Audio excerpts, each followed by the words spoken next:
Hi, welcome to today's episode of my Journal of Wisdom. I know it's been a blessing. It's not just that I believe. I know it's been a blessing. It's been a blessing to you that have been listening. It's been a blessing to myself because now I'm under a system that makes me want to read the book of Proverbs. Yes, I have other scriptures I read per day, but then trying to extract wisdom from the book of Proverbs. But even more intentionally for me, I start to see that, okay, God, I have put myself out there. May this wisdom become evident in my life. And I think it's one of the things you should be praying for. The Bible records that Jesus, that's in the book of 1 Corinthians chapter 1, verse 30, it says that Jesus has become for us the wisdom of God. If you have Christ in you, then you have wisdom. Okay? And for me, I'm excited. In 27 days, this is the 27th day. It's awesome. Welcome. So let's jump right in. And if you have not subscribed, please subscribe. Yeah, we're building up, and I'm really appreciative of all our efforts so far. So let's jump right into what we have for this moment. Now, we'll just bring some pieces of wisdom that we got from this scripture, chapter 27, and as we just pick them, we're going to be able to piece them together. I'm very much excited about one of those parts because for me, I think it touches something that really touches me. And when we get there, I'm going to let you know. So the first one is verse 2, Proverbs 27 verse 2. It says, "Let someone else honor you for your accomplishments, for self-praise is never appropriate." I'm reading from the Passion Translation, and I'm remembering when I was looking at this particular chapter. When I was very young, in my teenage days, I was in a class, a Sunday school class, and we were studying the fruit of the Spirit. Now, you know the fruit of the Spirit. The fruit of the Spirit is love, joy, peace, that we call 9 fruits of the Spirit, but it's one fruit anyway. There's no time to explain now. When we have time, we do that. But I remember my teacher told us then that go home, sit down, check yourself, and attach percentages, how you performed, that you think you performed well. And when you are done, present it to someone else, let them testify of you. That's why you're going to have strange responses. When they will give somebody, say, you are 80% gentle. How can you claim to be gentle? Or you are self-controlled? Who says so? Or you are patient?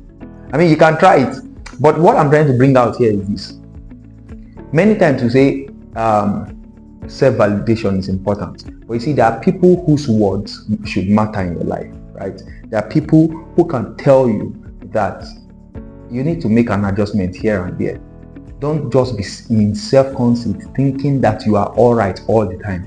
I think there are people you should submit yourself to and ask them questions. How have I performed in this way? I mean, we accept to do this thing in professional work. Your supervisor or your manager tells you that you've not performed well in this way, and we don't want to submit to some other authorities when it comes to maybe our Christian journey, our moral life, or our standard of living generally. We don't want to do that. And that tells you that you are one of these people who like to give themselves self-praise and will never want to sit down to do a true evaluation of themselves. Now, if we're not saying that you depend on people to get a self-validation, we're saying you are looking for a way to improve. For you to be valid in your self-validation, you should be willing to improve. I mean, it makes sense that way. I think what this place is telling us that self-praise is never appropriate in the sense that you are not seeing the holistic picture. You may think you are perfect, you may think you are fine, but if 1, 2, 3 people have told you that this aspect of yourself you need to make adjustment, you should sit down and think about it. I mean, we should be very sincere with ourselves when it comes to dealing with who we are and improving on our character, improving on our person, improving on our outlook.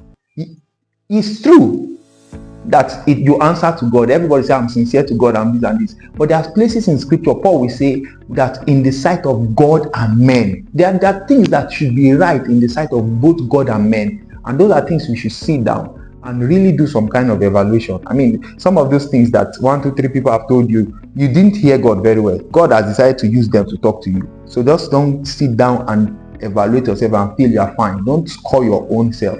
Allow someone else who is mature, who you perceive as wise, to be able to score you, and then you now sit down and see some kind of adjustment. One thing I think about life is a change is constant. I think one of the things that is also constant is the need for improvement. I think that makes sense. Let's go to the next one. Now, this one really touches my heart very well, and I'm going to read it in two versions. Proverbs 27 verse 7. This is where I was talking about. When I saw it, it really touched me. It says, a satisfied soul loathes the honeycomb, but to a hungry soul, every bitter thing is sweet. Let me read the Passion Translation. When your soul is full, when you're good, you turn down even the sweetest honey. But when your soul is starving, every bitter thing becomes sweet. I drew two lessons from it. Lesson 1. In the state of desperation, even something you would normally not go for, you will go for it. When you are desperate, bitter tastes sweet. When you are desperate, even the most humiliating condition looks like honor for you. And I think this is one of the reasons that comes to it, the point when we are making decisions for life and making certain kinds of decisions. Don't allow yourself to be desperate. Never be at extremes of emotions when you make decisions. Don't be desperate. Be calm, be still. Don't let anybody put you under pressure, because at that point, every bitter thing begins to taste sweet. It says that when somebody is fully satisfied, even the sweetest things is not sweet to them. But when you are desperate, I'm just using this context of the lesson 1. He said, but when your soul is starving, every bitter thing becomes sweet. Every bitter thing. Let's not be desperate. Don't be desperate for validation. Don't be desperate for wealth. Don't be desperate for anything. Take decisions when you know that you are at peace, you are calm.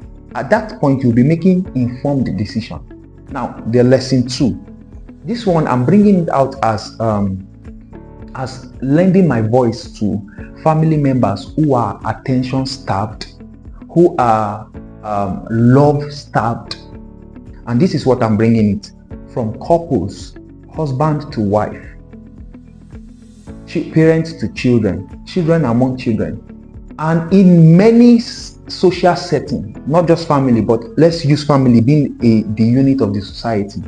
You would see first in certain situations, a man who has not gotten the attention he should get from his wife, or the woman who has not gotten the attention she should get from her husband. Now, in the context of this thing, says every bitter thing tastes sweet. If someone else who is an adulterous person, I mean, it applies to both the husband and the wife, right? And or I don't know what you call a seductive man or whatever you call it, but we know of a woman that is called seductress, right? And then decides to expose themselves to this person and give them the attention that they are lacking at home, give them the validation they are lacking at home, give them the love they are lacking at home, because their soul is not full in this context. Do you not think that bitter will taste sweet? I'm bringing that as a kind of alert here, that I think we should become selfless and lavish in our love. Lavish love upon your partner, lavish love upon your wife, lavish love upon your husband, because if he goes out there is bitter that will eventually taste sweet in the day when his soul is not full. Now let's bring it to the context of children so that we don't overflow that one, but it is very important. I think that's one of the things that also leads to cheating sometimes. I know you will have an argument for that, but we cannot argue against the fact that this can lead to cheating, in the sense that or infidelity, now not cheating. I think infidelity is the proper word, in the sense that a woman has not given attention sufficiently to her husband that he deserves, that can make his soul full, and he goes out there and finds someone else that can fill that void. Or a man has not given that attention and love that can fill the soul of his wife, that will make her soul full, that when she goes out there, even the sweetest thing will not be attractive. And then we bring it to the context of children. We have not heard of children who have been abused, children who are following bad friends that will do them no good, simply because they are seeking a sense of validation that they didn't get from home. I think parents should be very careful on this particular matter. Give your child a sense of identity from home. Let their soul be full of attention. Let their soul be full of love. That when they go out there, it's not the person out there that is the first person to tell them I love you in their life. It's not the person out there that let them know that they are valuable first out there. You should be the one, so that when it gets out there, if they are hearing it, the person is just simply casting news. It's not telling them something new.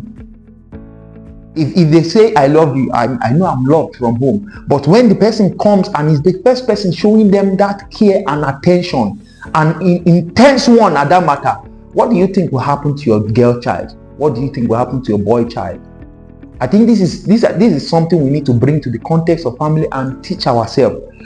Sometimes it happens that men will become a little bit relaxed and feel like, no, it's their duty. You want to protect a home. It's better you lavish that love. It's better to pay the sacrifice of being the one feeding the love consistently than to pay the sacrifice of having to say, why did you break my heart after the person has committed infidelity? I'm not trying to promote infidelity because of this. Both parties should be disciplined, right? But we're trying to say this is one of the ways of building your home. Feed love consistently, attention, whatever it takes. Give them their love language as much as possible, so that when they go out there, someone else does not decode them and now begin to encode evil into them. I think this makes sense. Enough, a word is enough for the wise.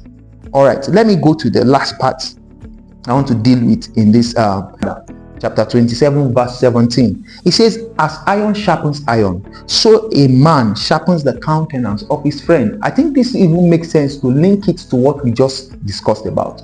That when people feel discouraged, they can meet their friends and their countenance can be sharpened. Their facial look can be sharpened. We meet ourselves and we are able to rub off on each other. I think this is one of the reasons why we should be intentional about having good friends. And because they say as iron sharpens iron, you want to have friends who is able to sharpen you. You cannot be iron and be carrying rubbers around you. What I'm trying to bring here is this: be conscious about the kinds of friends you choose. So we are talking here first about the material of a friend. Before we talk of what the friend can do to you, the materials of a friend. The material must be a material that can sharpen you, that has the capacity to sharpen you. You've never heard of plastic sharpening iron. As a matter of fact, it's going to dull it. You've never heard of wood sharpening iron. As a matter of fact, it's going to make it dull. You've never heard of rubber sharpening iron. No, it's going to dull that thing. But when iron meets iron, they sharpen each other. I think this is one of the things that gives you a context of who your friend is, especially bosom friend. Because when you meet with someone who sharpens you, who steers you to become a better version of yourself, I think that tells you something. Even in the choice of life partners, in the choice of a mentor, there's something that somebody continues to do to you. It's like whenever I see you, I beam. It's like whenever I come to you and I will talk, there is an awakening inside of you. This is one of the reasons why you like to listen to certain ministers and you don't listen to certain ministers. Not that you hate them, but there's something they comfort within you. And now let's bring it back to the friendship. It is important that you now recognize this same thing, that when you meet with certain people, they sharpen some. Don't run away from such people. Build that friendship. Invest in it.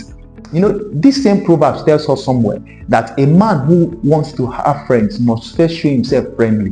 Many people want good friends but are not friendly in themselves. Getting friendship is important. Investing in it is very important. Invest in friendship, good friendship. Because the day that you become dull, when you meet with your iron, it will sharpen you. I hope that is a word enough for the wise. Thank you very much. This is my Journal of Wisdom, day 27. See you in episode 28. Please do well to like, subscribe, and share. Somebody needs to know about a good friend. Somebody also needs to know that they need to feed love into their family members. Thank you very much. See you in the next episode.